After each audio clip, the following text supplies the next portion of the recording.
Morning Football Weekend presented by Bass Pro Never Shops. gets old. No, Never. I love it. I bump Every it in the time I off hear it. season. Do you? I bump it. There you go, G. That's Mike Garafolo down there on the end. What's happening? Michael Robinson to my Hey, left. people, what's going on? D'Angelo Hall over here. Hello. And I am Colleen Wolf. And what a show we have for you I'm guys ready. today. Buffalo, let's get it. You. I'm sorry, You were guys. so I'm ready to go. I'm ready to go. Let's go. 3-0 for those Bills. We're going to talk about them coming up. Have you seen his poll numbers in Buffalo lately? Get it. All right, who's ready for week 4? We are. What a schedule. 4 games between teams with winning records. We got the Cowboys and the Saints on Sunday night. That's going to be a really good one. The Vikings and the Bears meet at Soldier Field. Then we have the Lions, the undefeated Lions, hosting Patrick Mahomes and the Chiefs. And then the big one. Oh yeah, you got Buffalo. Let's get it. And Let's get it, the Buffalo. Patriots at the Bills. So let's walk it out here with the walkthrough. And listen, we're going to start right there. Both the Pats and the Bills are 3-0. And if you're surprised, you obviously haven't been listening to M-Rob at all this entire time. He's been talking up the Bills from the jump. So how do they keep things rolling against, obviously, New England coming Yeah, obviously Josh Allen's going to have a big part in who wins this game, the quarterback for the Buffalo Bills. But this defense, they have to take the ball away from Tom Brady. They're second in the National Football League with 7 takeaways. Continue to take the ball away from Tom Brady, hit him, get extra possessions, and this is how you win this game. Buffalo, let's get it. I'm turned up. Let's go. Let's go.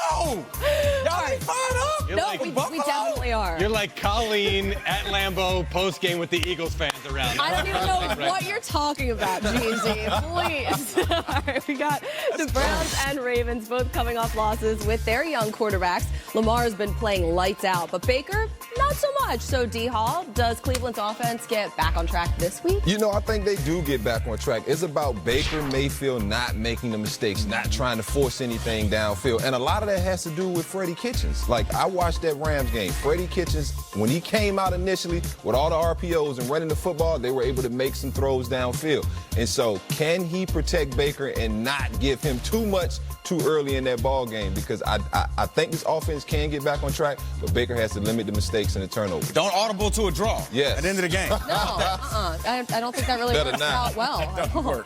Our third big division game here, Vikings-Bears. Last time they played each other, Minnesota had a win and in playoff scenario in Week 17. How'd that work out? Not so good. well. Not good at all. So the Bears, they held the Vikings to 164 total yards of offense.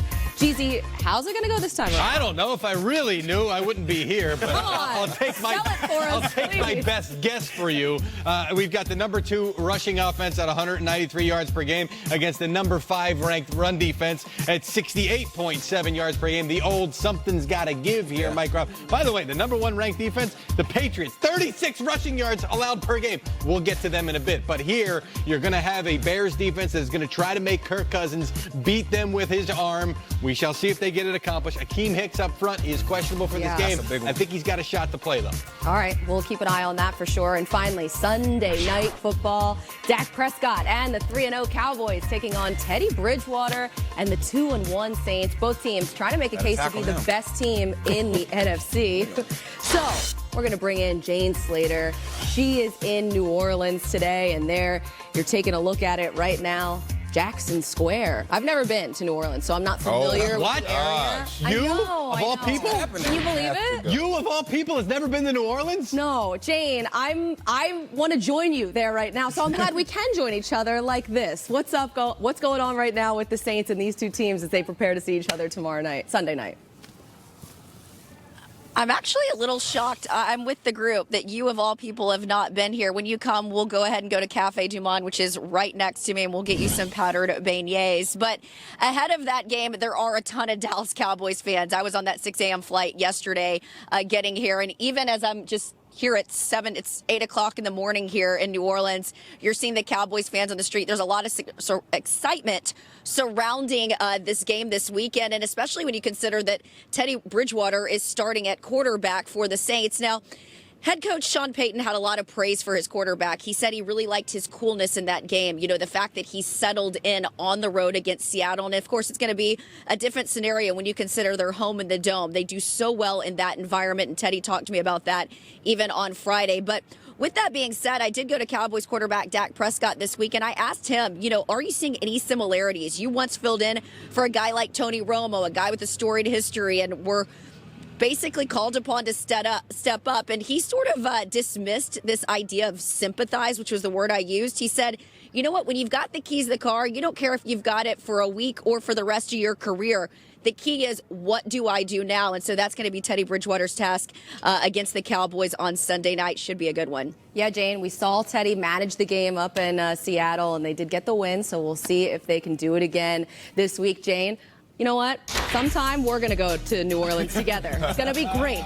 So we'll see two of the best tandems in the league Sunday night. Zeke, Elliott, Amari Cooper for the Cowboys, and then you have Alvin Kamara and Michael Thomas for the Saints. Yeah, look at those stats. Since Cooper joined the team last season, Dallas taking the edge there in scrimmage yards and touchdowns. So you have dynamic playmakers really on both sides of this offense. So which one is more difficult to defend? Which duo? Oh, which duo? I mean, both of these guys, I don't think you can go wrong with either one, quite frankly. You have Zeke, he's more of a hammer. He's more of a guy that can carry the ball 30 times a game if you need him. And then you can play action and have Amari Cooper, a route runner, all of those types of things. But for me, it's got to be Alvin Kamara and Michael Thomas. I mean, just for me personally. With the way that Alvin Kamara carried this team last week, I think he made the entire Seahawks defense miss. I think he forced 11 missed tackles in that game. And to have a running back that you can lean on, not just in the run game, but also in the passing game, you can count on this guy to make plays. Like, that's unusual, and I think when this kid gets an opportunity to get paid, he will reset the running back market. I mean, he's the future of the running back position, being able to run in between the tackles. It seems like he never really takes a big hit, which is surprising to me, being how small he seems on tape. But Alvin Kamara, man, he's amazing.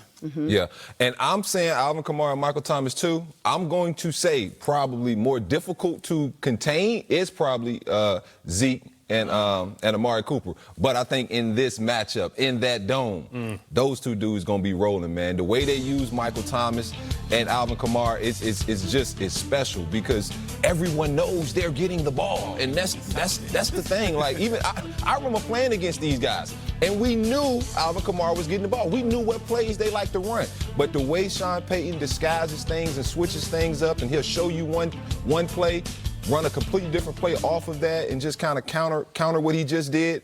To me, it's the way in which Sean Payton uses those guys, and in that dome, it's hard to play. I don't disagree with that. The fact that the game is there, if it's a situational type thing, I would say that, yes, look out for the Saints in this spot.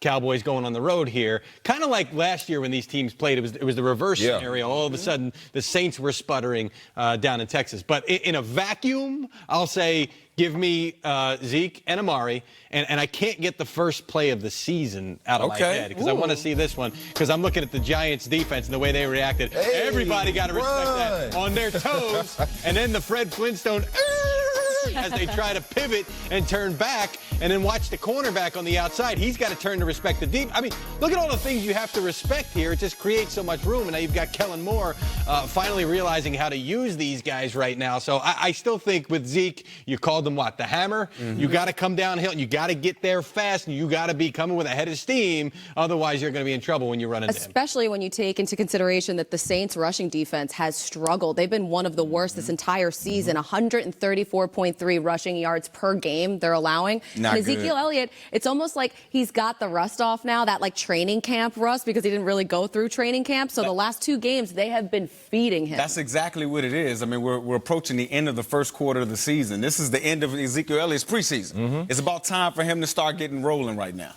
And you mentioned that game last year. What was it, week 13, I think, Thursday Night Football.